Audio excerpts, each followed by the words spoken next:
I'm sure our audience has heard some of this before, but we look at your number, 44% retail to service is astounding. I mean, your retail commission this year alone is close to $8,000. What do you do with that money? Well, what I do with that money is I invest it into my future. When I set my retail goal at the beginning of the year, I look and see what do I want to invest for my retirement, for my savings.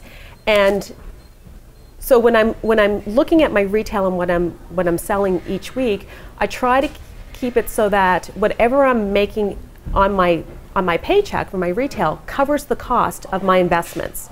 And what it does is it keeps me challenged, it keeps me focused, and it's worked for me for a number of years. And often I exceed what my retail goals are because it does keep me really focused.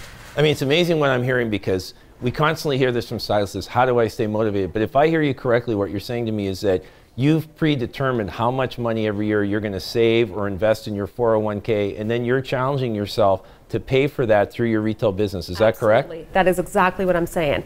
At the beginning of the year when I set my goals, I not only set what I want to sell in retail and what I want to set in Heaven Service, I set what I want to save for my own personal finances.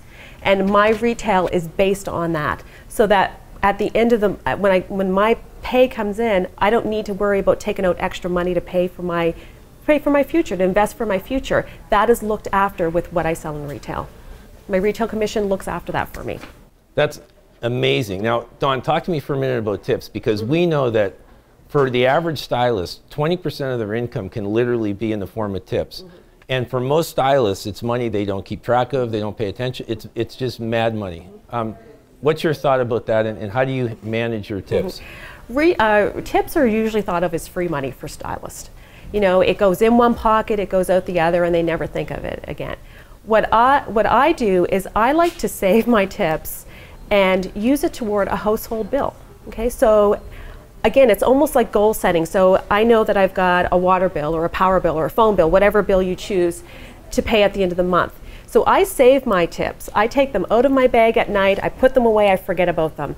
And when the end of the month comes, when I have enough, I pay off that bill. And it's fantastic because when my paycheck comes in at the end of the month, I don't have to take out that extra money to pay for those household bills. And it's a great way to set small goals for yourself and retain it. And it's a great way because it gives you that extra money to play with, or that extra money to invest, or whatever it is that you want to do with that extra cash in your pocket.